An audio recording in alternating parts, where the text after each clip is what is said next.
Sometimes a villain is an organization. The villain can be the system. The villain doesn't have to always be an individual, but rather an organization or a faceless part of a wider system of injustice that beats down an individual and makes them part of this endless machine. Examples of this are present in 1984, the novel Brave New World, and in constant forms of media. Despite Emperor Palpatine being the main villain of Star Wars, the Galactic Empire he built was also a primary antagonist, a character all on its own with its authoritarianism and seemingly omnipresent presence throughout the galaxy.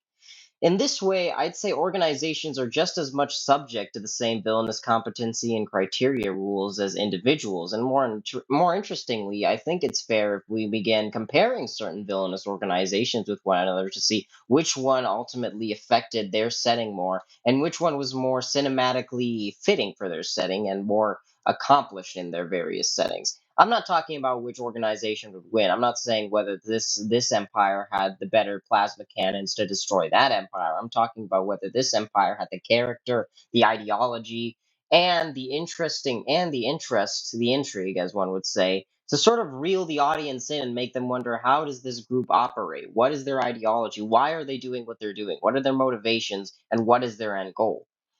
In this way, the Covenant and the Banished are both very dynamic, sort of, uh, I would say like nebulous characters, character archetypes almost from the Halo franchise, because both of them, despite being very different, are also very similar in a lot of ways. I mean, the Banished is literally, I would say, a continuation of the Covenant, this minus the religious zealotry and the fanaticism, and rather just a common belief in mutual respect and mutual prosperity for everyone involved. They are a group of warlords, mercenaries, and pirates that care for little more than profit and expanding their own power base. Whereas the Covenant had a very clear end goal. The Covenant were not just seeking power for power's sake, they sought power to join their gods in what they believed was heaven by following the Great Journey and activating the Holy Rings. Essentially, the Covenant were driven by lies and religious diction that, while ultimately disproven, was the sort of glue that held their empire together for over 3,000 years. They created a unified culture, they created a prosperous society. I mean, they built high charity and other marvels of engineering and technology, not only for war, but in general for the luxury of their own citizens. They were not just this austere, strict religious order, they also believed in the prosperity of citizens that they believed would contribute to the great journey. Of course, with some citizens like the Ungoi and the Jackals who were treated more like second class citizens or as disposable grunt cannon fodder, literally grunt cannon fodder in the Ungoi's case. They were not treated as well as, say, the Sankhili or, of course, the Sanchayum, who were seen as the prophets, the one to herald in the discovery of technology and lead the Covenant into their glorious golden age. Meanwhile, the Banished, founded by the Brutes, were not deluding themselves whatsoever with their goal and their purpose. So now the question lies in which is overall better for the Halo franchise. I think this question is also a bit reductive in itself because the Halo franchise has grown over the years. It has outgrown the need for the Covenant because, as cool as the Covenant are and as remarkable and as iconic as they are in video game history and first person shooter game history, they need to end so that a new faction can take their place and become the main threat for Master Chief or whichever protagonist comes along in the next game. It's not like we could just be fighting the Covenant and their splinter remnant factions forever, right? Eventually, at some point, someone else is going to take the reins. It's like that in real world history, too. One empire falls and another takes its place, and so on and so forth. Still, I'd say that the Banished, while a very menacing faction, and of course one that deserves respect with very high measures. I mean, Atriox built this organization from literally nothing. He and his clan were disposable goons that were thrown at the strongest enemy positions, and he lost many of his brothers over the course of his life, even before he began the Banished. And still, he had the mental and physical strength left enough to build an organization that would stand the test of time. He had the charisma to unite various remnant forces of the Covenant, and not only that, but extended his paw to those of humanity. Human criminals and pirates and societal exiles and outlaws were allowed into the Banished ranks until the takeover of Escharum after Atriox's purported death and all that. But even with all this in mind, I'd say that at least in terms of motivation, which is only one of the categories we're going over in this video, but in terms of motivation, I'd say that the Covenant are a bit more interesting. I'm not just saying that because, the Covenant are the original villains, and I've already gone over the Prophet of Truth, and I quite like the Prophet of Truth as a character, and so I would be biased in favor of the Covenant, because I'm aware that the Covenant is more than just truth in the original three hierarchs you encounter in the games, regret and mercy as well. They are, of course, the culmination of a 3,000-year long legacy of conquest, of subjugation, of religious indoctrination. They are so much more than that. They have a rich and storied history that I feel that any prequel material taking place in the Halo universe can delve into really interestingly. You can have so many stories of political intrigue and, shoulder rubbing and backstabbing and ladder climbing taking place throughout the intricacies of High Charity's hierarchy. You don't have to just be relegated to stories of the Forerunner Empire and the ancient human empire and all those days of them fighting the Flood, because as interesting as that is, I mean, there's still a more earlier but still ancient Halo history that we can examine. We just don't have that with the Banished. The Banished are, of course, a new faction. They're the new kids on the block, and they, of course, haven't had the history to prove themselves. And their motivations are much more basic. All they seek is power for power's sake. They're not under any delusions. Yes, but that also makes them, I feel, a bit less interesting than an organization that has built themselves off the lies and off the manipulations of its constituents. I mean, the San Shayum were able to charismatically, weave together a narrative that finding the Forerunner relics and, bringing them one step closer to achieving the goals of their gods and joining them in heaven, and that the rings were actually tools of ascension. Of course, this was before the truth was discovered, so the Halo universe was in a sort of a bit of a, how would I say, infantile state when it came to understanding the Forerunners and their motivation. It was only through the discovery of the Oracle and these installations that revealed the truth of the matter and how the Forerunners wanted to contain the parasite. Now, with the Banished having all known the truth and having been broken off from the Covenant, even before the lies were discovered, because they believed that the Covenant were all just oppressors and manipulators from the get go, sitting in ivory towers while they sacrificed themselves on a cause they didn't truly believe in, the Banished didn't really bring anything new to the table in terms of a political or socioeconomic ideology to replace that. They're essentially a band of criminals that managed to get extremely big because in the late Covenant and the post Covenant era of the galaxy, instability was king.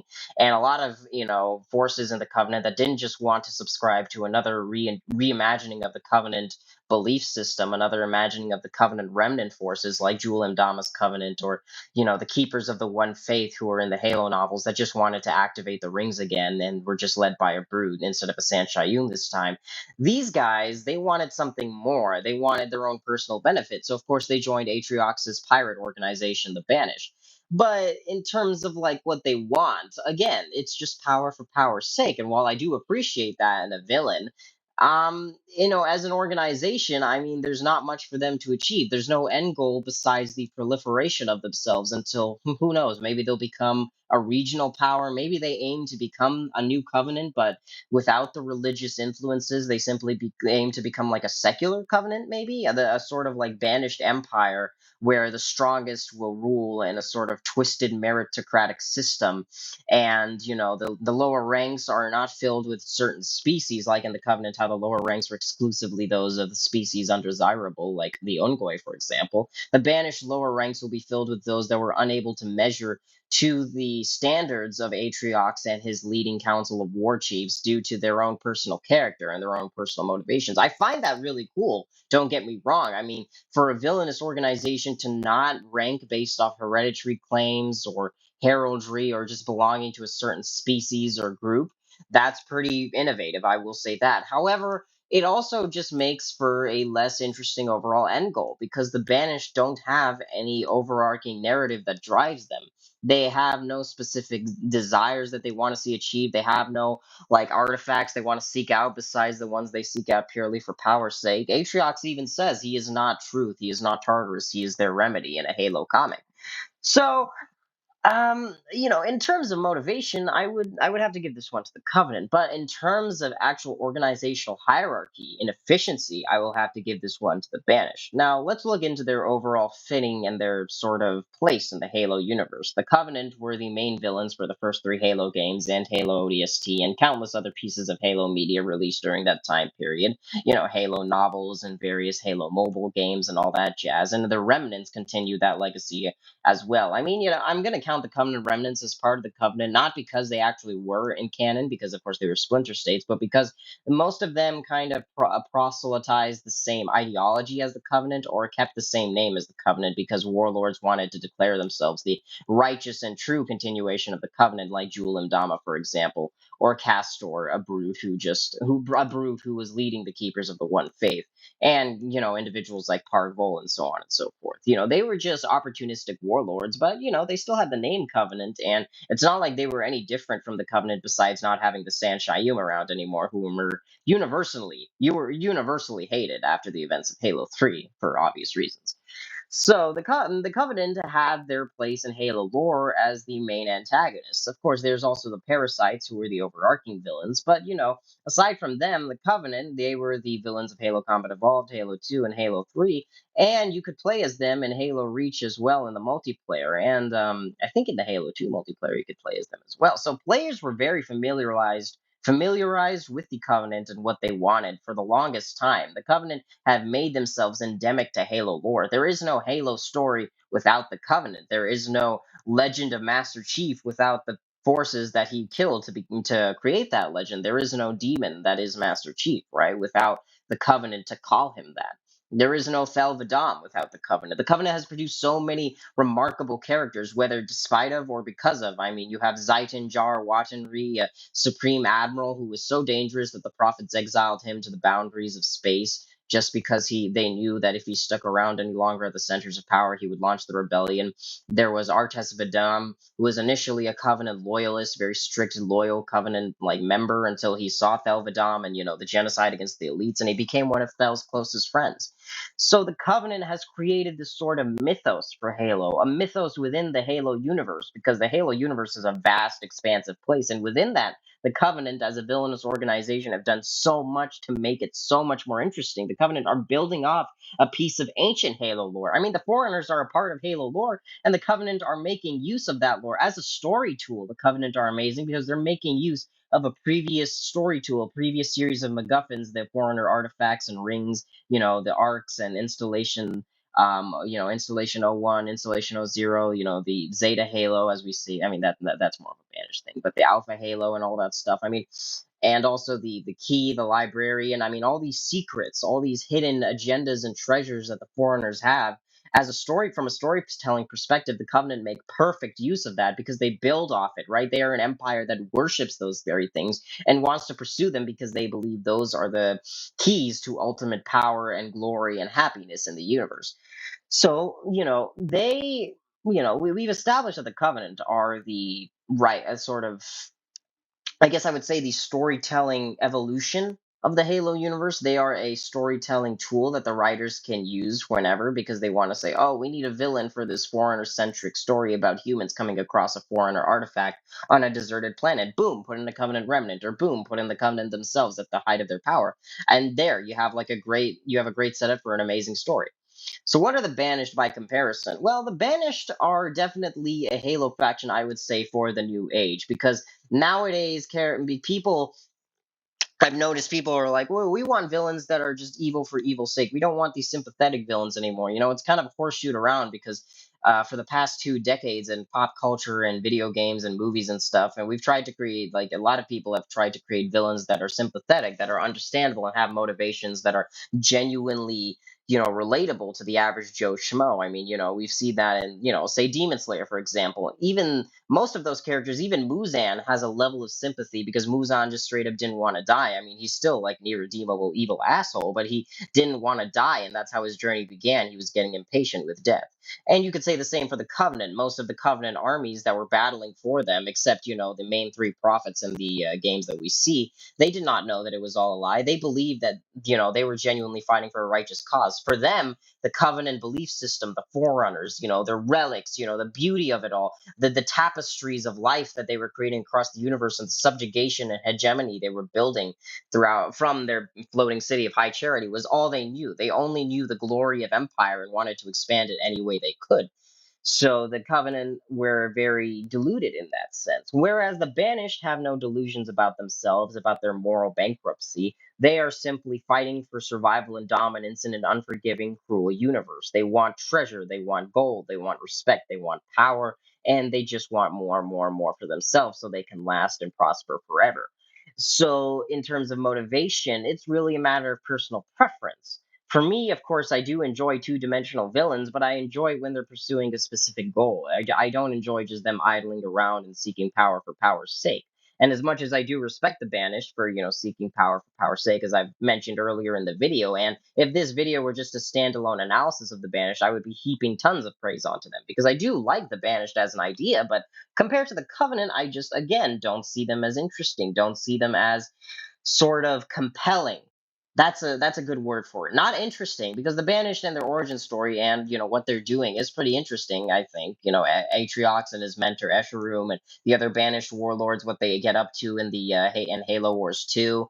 I think that's pretty interesting. I like their red color scheme. It's a very differentiation from the royal, sort of regal, very sci-fi, detached, cool aesthetic of the Covenant's purple and their greens and such. But I would say that as an organization, the Covenant are more compelling because not only do they have better motivations, but as an organization, they had to do more just to keep themselves afloat. The Banished don't feel like they have to put in much effort, and you would say, of course, yeah, and that's actually a point in the Banished's favor. You'd tell me in the comments because the Banished are being more villainously efficient, right? They are a more efficient organization. Yes, maybe. They don't have to lie to themselves. Atriox does not have to lie to his troops about what they're trying to achieve here. Atriox just has to say, this is what we're doing, and his guys are like, understood, sir, we got it. But also, I think it creates more opportunities for interesting villain moments and interesting character moments. Like Truth at the end of Halo 3 had become a roving madman with delusions of godhood and grandeur, and he was just spouting nonsense and insanity to the Arbiter and Master Chief at the very end. Whereas Atriox is just remaining composed the whole way through. Even when Cortana destroyed his homeworld of Doizag because of his refusal to bend the knee to her, he did not sort of he was not that faced. He was just fueled by vengeance and fury. I think a villain is more interesting when we see them at their most vulnerable because that makes them, when they're at their most victorious, even more awesome and cool. We don't just see a villain when he's on his knees, but also when we see him on top of the world. When we see both of these moments put together, we get a more complete picture of who the villain is. It's the same thing with the hero. Of course, people are like, we don't want to see the hero win all the time. We need to see the hero lose, so that makes his victories even more special and feeling deserved to the audience. Well, it's the same thing with the villains. Whenever the Covenant win in Halo, that's one more lie they've buried. That's one more Forerunner artifact they've claimed. That's one more group of Reclaimer humans they've silenced forever. When the Banished wins, it's just a proliferation of an already existing piratical hoard of treasure. They've gotten more ships for salvage. They've gotten more gold to sell their. They've gotten more gold to purchase more technology and murderous resources with. They've gotten more territory to establish colonies on for their own industrial purposes. I mean, it's cool and all, but it's just a group of roving mercenary killers. And in Halo 6, you especially begin to see some of the limitations of the Banished ideology. When Escharum constantly monologues to Master Chief, he's like, Cortana destroyed my home. This is all your fault. I will destroy you. I just want one last battle. I mean, it sounds pretty awesome, right? But when you remember that Escharum is not working towards any other major goal, well, I mean, that's kind of inaccurate because in Halo 6 he is trying to activate Zeta Halo to destroy humanity. But you can tell from the Banished logs and if you read the Banished wikia that Escharum is taking this decision all on his own because Atriox is not there to stop him. Atriox does not want to destroy humanity. He is not racist against anyone. He is just his own guy and he's trying to build up his own kingdom. Escharum is just going crazy. So all of Halo 6 is basically just fighting a crazy guy and his army of mercenaries. Now that's cool. That's a very awesome story. I quite enjoyed the game. I had a lot of fun playing it, but against fighting an alien empire of hegemony with 3,000 years of history ruled by lies and manipulation and political finagling and all these sort of secrets that have been buried forever and misinterpretations of what the foreigners have left behind, for me, it just doesn't stand up as much. Now, of course, that doesn't mean if you like the Banished more than the Covenant, you're wrong. Or more power to you. I'm glad that you can like something more than I didn't. And of course, I'm not saying that the Banished are bad by any means. I've made that very clear throughout this video that I think the Banished are awesome. They're fucking cool. And I think in this new age of Halo, where all the Forerunner religious beliefs have been sort of washed away and it's all been proven wrong, in this sort of new Halo universe, the Banished are perfect villains. But in my personal preference, I just view the Covenant as more favorable to myself personally because they have produced more interesting characters, whether characters that have turned against them or characters that remain loyal, like the indoctrinated Tartarus, the manipulative Truth, or the other prophets that have just been, lying around, have been, doing their own things. And in the Halo Legends, we can see even more interesting characters in the Covenant. Though I'm not sure if Halo Legends is even canon. I mean, it's such a crazy fucking series, guys. I highly recommend you guys check out Halo Legends. Speaking of, but yeah, so in the end, because of certain storytelling preferences of myself personally, I will put the Covenant above the Banished in terms of villainous interest and villainous compelling nature, and in villainous effectiveness too, because of course the Covenant legacy will continue affecting the galaxy for all time. They will never be forgotten. What they've done, the atrocities they committed, and ultimately what their end goal was, and how they horribly misinterpreted the Forerunner dogma and what the foreigners left behind will forever affect Master Chief and his journey and any other protagonist that comes along for the rest of time and space. I mean, the Covenant also introduced the various species of Halo legend that we all know so well today. The Sangheili, the Jirohani, Sanshayum, Ungoy, Yanmei, Kigyar, and all the other crazy critters, the Magolo. So yeah.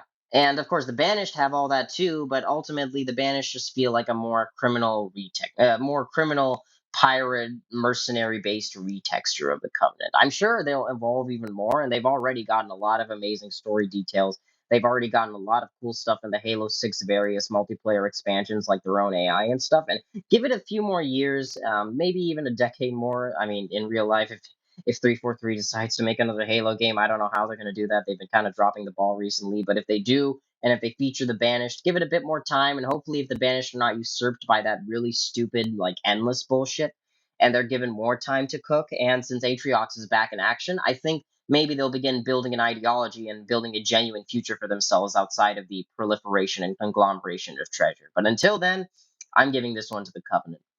All right, guys. Thank you, Darksiders, so much for watching this video. Make sure to like, comment, and subscribe if you enjoyed. I am working on the next villain theory video right now, and I'm also working on the next villain competency and villain um, interview video as well. And I'm also working on my next most pathetic characters, which, hint, hint, it's a big blue Boy Scout with a red cape who has the stupidest fucking grin on his face, and he's enabled by a city of the most idiotic people in existence. So, yeah, stay tuned for that and a bit of a sneak peek for what's coming. Thank you all so much for the subscribers and the love you've been giving on my shorts. I couldn't have gotten this far without you guys. Any evil overlord is incomplete without his evil minions to complete his kingdom. And I'm very happy you guys chose to be a part of my evil kingdom. So, with that out of the way, thank you all so much for watching until the end, and I'll see you on the